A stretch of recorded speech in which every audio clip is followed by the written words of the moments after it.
đã năng sĩ lưu tu xia vì cô lưu có sư nhớ rằng tan thấy trong này chỉ cứ tin trà trong phong chi trong lòng tiết trượt chúa lên chúa tù rằng xia nó nọ của chúng một cô ba tới do mẹ đã năng chia tu xia thế rồi lòng cân cầu cho là thật đầu rồi đã nó tuần gì giờ lên đấy trong này chỉ cứ tin trà thế trong phong chi trong lòng tiết trượt chúa lên chúa tù nhớ lên cho đã năng tại nọ là cô xã tôn tới tư mùa thiết sư nếu cô tao sau theo mót xa tôi có cụ thả cho tao sau cho cho nó tao sẽ đã tâm lòng theo bảo tao là tiền cho đàn tự nói giờ ít cho đàn nên ủa sau tao tu sửa theo trong nó cân cầu lì giờ lên tại cụ và thế giờ sẽ hai tỷ ít trong phong dư thế trong nhà trong gì cơ mở đầu nụ chấm nó một thế chùa số lên chùa tù nên giờ ba chân gà thế giờ sau cá làm đâu nhớ lên cho đàn nên vì cô lúc có xứ tự nói sẽ họ giờ chữ sĩ tao tu sửa thảo pi một cho thảo sầu trong đây cha giờ lên tại nó anh ấy sẽ đặt tu lúc sen tệ là bé sĩ chấm nó nhớ lên tụ ý là do hai tiệp hai y sẽ họ do lò rễ thia trong mong bảo đi tư giờ lên tờ nên lên tư chọn cả là chia nhiều qua là gia trào của trong một channel nọ gió rõ nhẹ subscribe cho của thia nhà trào của trong một channel nọ hai cha đang xí lưu tiết tu share rộng nó cho sự đam nó sơ giờ tới con nhiệt nó thế con sắm nó gió rõ nhẹ subscribe cho của thảo của cho ra chia là giờ tới của cho phá ó có thể tu số tâm nó chat số lăng giờ lên đã sợ đã khó có chỉ thằng kỳ lưu sẽ hậu một đàn tệ ấy giờ lên tập bé sĩ cho làm lòng nhớ lấy phá in tập cho đàn hành vi của lúc có xứng tờ nó xe nếu họ cho trừ sĩ tàu lo dễ theo trong lòng bỏ lấy trà giờ lên tập bé sĩ cho làm lòng ok bố sợ ít lúc trong giờ mấy lúc mình nhờ rõ mong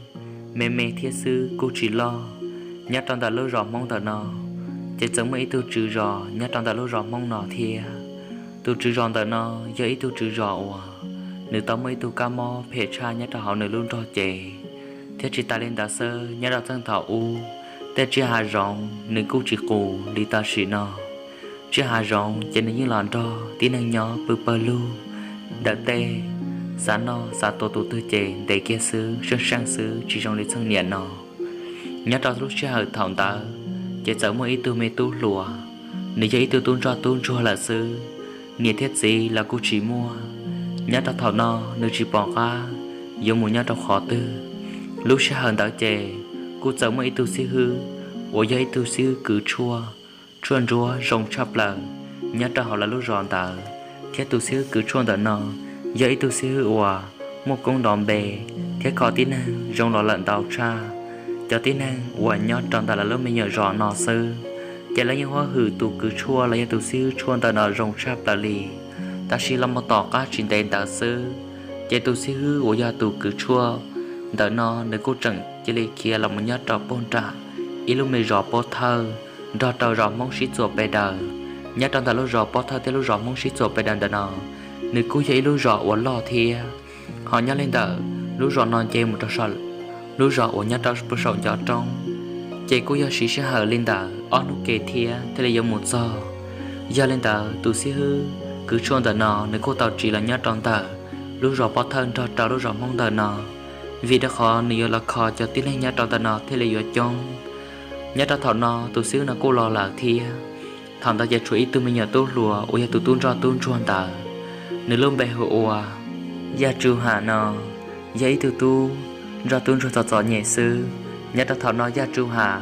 chỉ bỏ ca giống một cho chua một nhà trò khó tư lì gia trừ hà thế là tao chỉ xia em là tụi xíu nó ca tôi một nhau tụi xíu nó khề em sẽ tu sửa nó nếu học bao giờ kia cho tới giờ ủa nếu bảo tàu gia tru hà gia lên tàu gia tru hà thì lên tàu chỉ xia em là tu sửa nó cả tôi muốn nhớ tàu buôn ra lúc rồi bảo thật thì lúc rồi mong tàu nó thằng tàu gia tru hà tôi muốn cho trong tàu nó chạy tu sửa chuồn tàu nếu cô trâu sinh rò một chua thế khó mò sư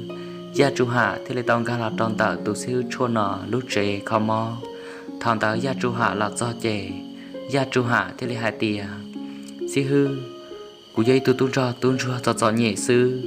gia lên ta cụ chỉ bỏ ca dùng một nhau trong khó tư cụ bảo tao hạt tiền coi lan sư hao lửa hậu và hậu trẻ thia hao lửa đã co lúc kia lúc khư cả lúc trẻ khó món nọ mà nên tao hẹn lì giờ có chỉ xả lấy cha nó ấy có bỏ cả chia cụ là nhau hậu nó ba cậu ấy tao hao lửa thia rồi có bố mọ cho cụ nó thia bố lúa chờ bự cho cụ nhau sư chế cụ dân giàu xia ở số già trong co thằng ta tu siêu thế lại hại cho gia trụ hạ hại tiề mẹ tu ô lên ta có hỏi nhau họ thấy tua thiệt cả lon về hồ đi chả gia chủ hạ thế là tìa cú nhau trong bộ sầu lúc mình nhớ rõ ô nhát trong sầu gió trong bộ thọ y con đọc bên nhau kê sầu thiệt thằng ta cú trừng mê thiết trừng giàu trừng chỉ tao bao ta đã chỉ lì thiệt chỉ ta lên ta sư có thể là chỉ bao cú luôn bay hồ à gia chủ hạ nó xí hư ta chỉ nó cú nể thế cú gì lo từ chỉ thao cú nhau là cú nể thế cú gì luôn đầu tư mò căng một nhát đầu đa tê chỉ nâng nó cú luôn nâng chè chung chung nó thiệt cho nhẹ sư xí hư gia thì có chỉ xa lên cha nó et thọ có chạy cú lo nhau ô có khề cho họ có và có trẻ nó có chính gia là cô dùng muốn gia có chính khảo là cô dùng muốn khảo thằng ta xíu thế lên hải trâu gia chu hạ hải tìa mẹ tu gia lên tàu chè cả chính khảo lò chỉ ta do hải sau đã truy lì gia thì có lúc năng tự chọn nhẹ bỏ lên nó lờ giờ có gia truy hải lò cũng như chế con thằng của nhau nè gia chu hạ thế lên tôi lo trâu san trà chế gia chu hạ thế lên bè kia thế là hải trâu tu xíu hải tìa và trong thằng đó năng xíu hư ô có trường lăng dài của là nhất cho họ có lúc trẻ nó thiệt của gia tàu chết lo ba số trả số giả trả lời của ba tàu thiệt giả từ của chị bao thọ có ô xíu họ khía thiệt thằng ta xíu thì là hai trâu gia tru hạ tiệt mấy túi gia tru hạ cái chỉ sợ lắm mà chỉ ta do pe li mà yêu trường mẹ thiết sư lần đầu của nhau cũng mà lấy khó khẽ co thằng ta gia tru hạ thì là để ô trong thằng tao à thằng ta xíu hư thì là hai trâu gia tru hạ hai tiệt mấy túi gia tru hạ ấy có cho khổng một chia là bồn trà trề ấy chẳng có tô ba của họ lựa bên nào đó gia tru hà giờ ấy kia gia tru hà cho khổng cho một chia ra trong trà trề sư chia gia tru hà tôi đã khát chừng trong tôi đã phô bề tu sư hư nọ đùa thảo gia tru hà tôi xong tôi đã bề nó gia tru hà thế là hai trâu sư hư hai tìa sư hư mỗi họ đã chỉ nó chè dí quê cụ thế là bao mộ à cụ nhiều khó lo chết sư cụ chỉ bao họ đã chỉ li sư thế là hai trâu gia tru hà tìa gia tru hà có là nhát trong tờ cụ khó chơi trâu chuồn tờ ấy cụ hãy co chè có món chua lọt trâu cụ năng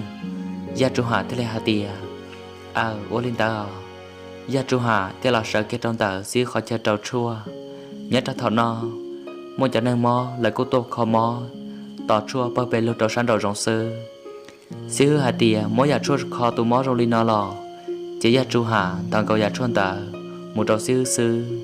chỉ xíu hư giấc kia tôi số gia chua ô nhát trong tờ khó gia tru hà một nhon tờ trâu gia tru hà bao lợ vì đã khó thảo xíu hai lò gia tru hà thế lên thằng cần cầu trâu xíu sư thế là do chỉ tòn thìa ta chỉ là một tọ ca tao lên tờ alo lìn tàu chỉ gia chuồn rùa ô nhát trong tờ trả trâu chuồn tờ nếu cô tàu ta thế ta là in ra lợ xíu thế là hai trâu gia tru hà hai tìa mấy tôi gia tru hà ta chỉ nợ in ra chua ta lợ do lên tờ tê rộng chơi của tao muốn thiệt chua con nhỏ nọ do món hàng tôi yêu chua nọ mà cái chủ sai chua gọi rong có mà lấy mót trầu cho tin năng là thế là yêu chỉ mò thế cho tin năng là thế là yêu trang xia thế là tụ mò thế là yêu rong tàu giờ thì có mua giá chua chỉ do thằng ta lại ô trâu là được có mò to thằng ta yêu ô trâu là hai tiền do yêu sao tự lo lại nọ giờ thì có chỉ bao mua nó chỉ có chỉ sao mua nè giá chua hạ giờ té hai tiền ô lên đà la mà xíu cũng mà lại ô lên có hai ai xíu có dùng một thiệt chua là khó tư xíu thế là hai trâu gia tru hà hai tìa cú ăn chơi là bố bể trong tê rọc của dùng một lên đà yên nu cũng mà lên trà cá lò có nhau nó chè sẽ cho lúc vào lúc trẻ cỏ rong thia tu cụ tê không họ vào trẻ nó cỏ rong nơ gia tru hà tê tê tìa ô lên đà xíu gia lên đà có mù no rong sai xíu thế là hai tìa ô lên đà mà chỉ thảo xíu mù lại chè gia tru hạ cô tàu nho trào xí lưu vào lúc trẻ thia sẽ hiểu xíu lúc trẻ không mò là gia tiền lưu khử một chuồn tờ gia ở trong chắp tờ lì cho tin năng ở tôi vừa chua nhà trong tờ tu xí hư là do để gia tru hạ tu xí hư lúc trẻ chuồn tờ gia tru hạ gia tù nó sẽ hiểu cho cha chuồn tờ thia gia tru hạ cô tàu là mua cha chuồn tờ cho là trâu cho nên dễ bé sẵn thế cho cứ cho tê hoặc là tôi vừa chua trong tờ gia tru hạ cũng mua cho chua ở trong chắp là cho là trâu là thà là cho chuồn tờ cho là nó ở trâu tụ mò rong sai thia rong dạ hòa chống chắp là lì và rồi cho tin năng là khỏa cho gia tru hạ thia tu xương cả lú trẻ khó mò lấy đứa trẻ một chuồn tờ chắp là lì tao cá tao lên tờ chi nu điện cầu trẻ xíu mà đây cho cá là cho trẻ ta tỏ cho chua ta tỏ vô lô ta trẻ xíu là chân đồ ta tỏ gia sư hở lúc sau hận tờ xíu thế lại hai trâu gia chu hạ tiề gia chu hạ con nhỏ nói tí năng tôi giờ chua bỏ trong thia ô lại trả rồi lấy câu một chua hành ô luôn lì sai rồi lấy trả chua nọ thọ cùng một tư trường chủ in ra điện cầu ta chỉ nó tứ tan lên nó là bây giờ tiếng một tí năng tôi giờ chua hành gia chu hạ thế lại hai trâu xíu hạ tiề gia là mà xíu hư chỉ kia thọ con dạy cùng một kia chè câu vào hạ tiề cho tí năng là tôi giờ chua mà chống lấy chống sư ô trâu của trả chuột ta lên là thia ta chỉ trong xe cân cầu ô giờ chua cùng một trâu là rong cho thọ sầu sư ô rồi cho tí năng là khổ thia cho tí năng mò giờ là do nhau lưu rõ đen bầu lên tư lò lại cô trưởng tôi giờ chua cho trong tận nó thia họ thằng ta ô trâu sư rong xe cân cầu li hà tiề sư mua giặt chu hạ là nhà trong tờ ba sư giờ lên tờ sư lúc con luôn bề thia lúc trẻ chua thế đây tàu rõm bề một thông tôi sẽ lúc rõ chỉ hay rõ lo rõ mẹ nhớ thằng trả rề trong tờ chỉ là những bao cho ta lì nhớ ra thằng tờ và trâu gia chu hạ thia sư cả ở lần rõm bề cơ lì thằng tờ sư thì lấy tóc kia cho số gia chua trâu gia chu hạ tôn đó sư nhỏ lọt tàu chuyên tệ lên tờ bê lúc chồng sơ chỉ gia chu hạ cô bao ta số trả số gia chua của gia sư mua nhớ trong tờ là thia hai trong tờ cả kế tông một giọt trâu bê hạ trong hạt chua sư là gia chu hạ yên cho tông một giọt là thia lúc sau thằng tờ sư là cô lầu tờ gia lên tờ thầu cho giọt ta sư chè sư hư dân hai có gia chu hạ tông một giọt chua là bộ bể trong ấy thế lên tàu chua cho lòn giả sư hạ trả giá chua ta là chỉ tàu tin năng mò là tôi là gia trị tàu xì gia lên tàu gia chu hạ thế lên tàu chẳng trong thế tôi một giọt chua trong bộ bể tê trong tê chùa khó tư lúa hạt tiếng một chua nó chè một trong khoảng tàu sư dân chính trai đá chỉ lì rồi do hạt tiếng tàu xuyên trò trả giá trị tàu chua ấy là khó chỉ tàu nhiệt gì bê sẵn thế là khó chỉ tàu tin năng sư gia lên tàu gia chu hạ tàu xuyên trò tôi muốn thiệt chua cho tôi sẽ khó chờ đâu có bé tê hà rong hạt chua gia chu hạ côn thiệt tòng tàu dạng tàu trả chua cân gạo lì theo ô tô gia chu hạ một số kế bao kế xa và một đá cân gạo siêu tàu kia cho kế rong tàu gia chu hạ hai cậu ấy tu năng rong chỉ sau ấy tu năng phê ô lu năng thì lìa tòng tuôn tòng thế chỉ ta lên tàu sơ gia dù dây tu năng rong là chè cho họ tư lò lôi dân pa lôi dân bỏ hử nhớ ra thằng ta gia chu hạ rong xía cân gạo lì gia chu hạ tàu cỡ bao cho nợ cả kẹp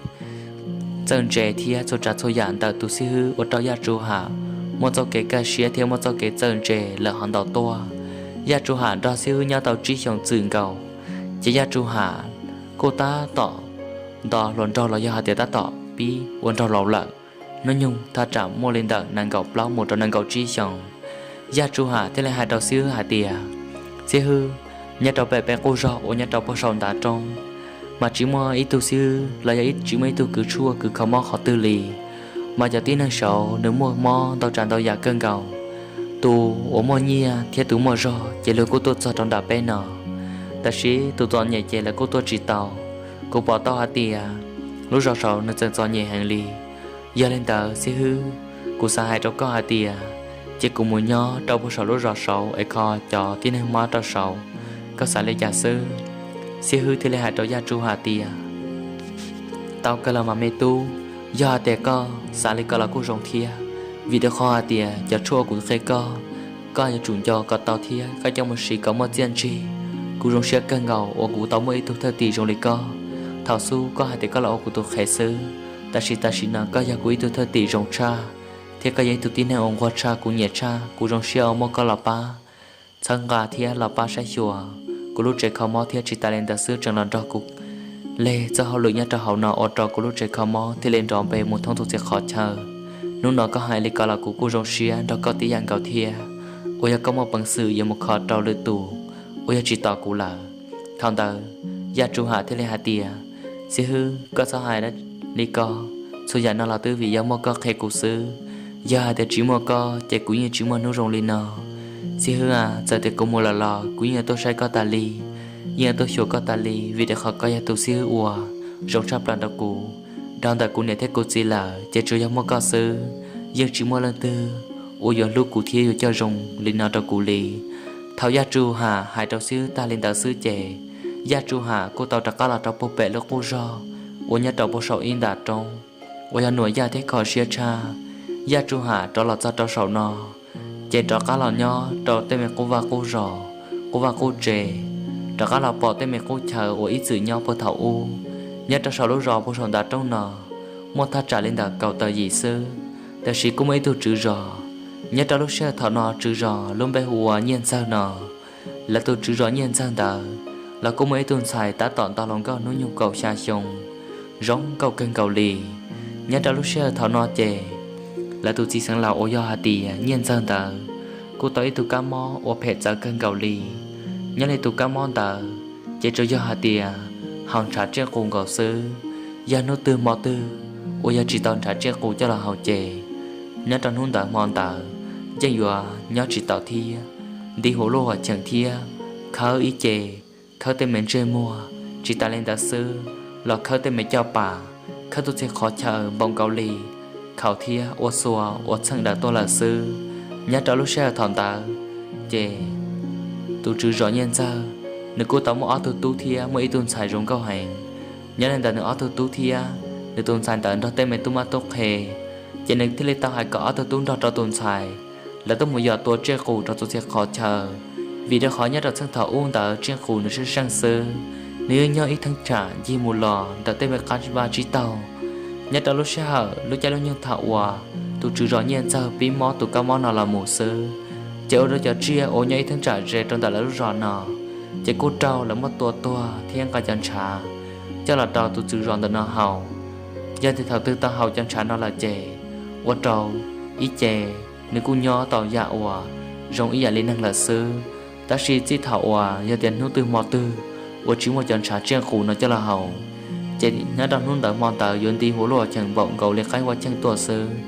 giờ lên tại cho nhiệt sĩ phải sẵn ra trâu cho tôi mới tóc hẹn ra chỗ ở tu thiết tuần xài là thế là giờ chủ tàu tôi muốn chia cho chiếc cụ nhớ trong phải hà trong hạt chua tua ở chín trả cho là đó lần gì hậu vì đã khó lần gì giờ ít tuần này ủa lú thia giờ tuần này ủa một công đòn về sẽ chiều lú và lú rò lú tây lú chờ giờ lên tại số lần xua tù lấy thế là chủ tàu pa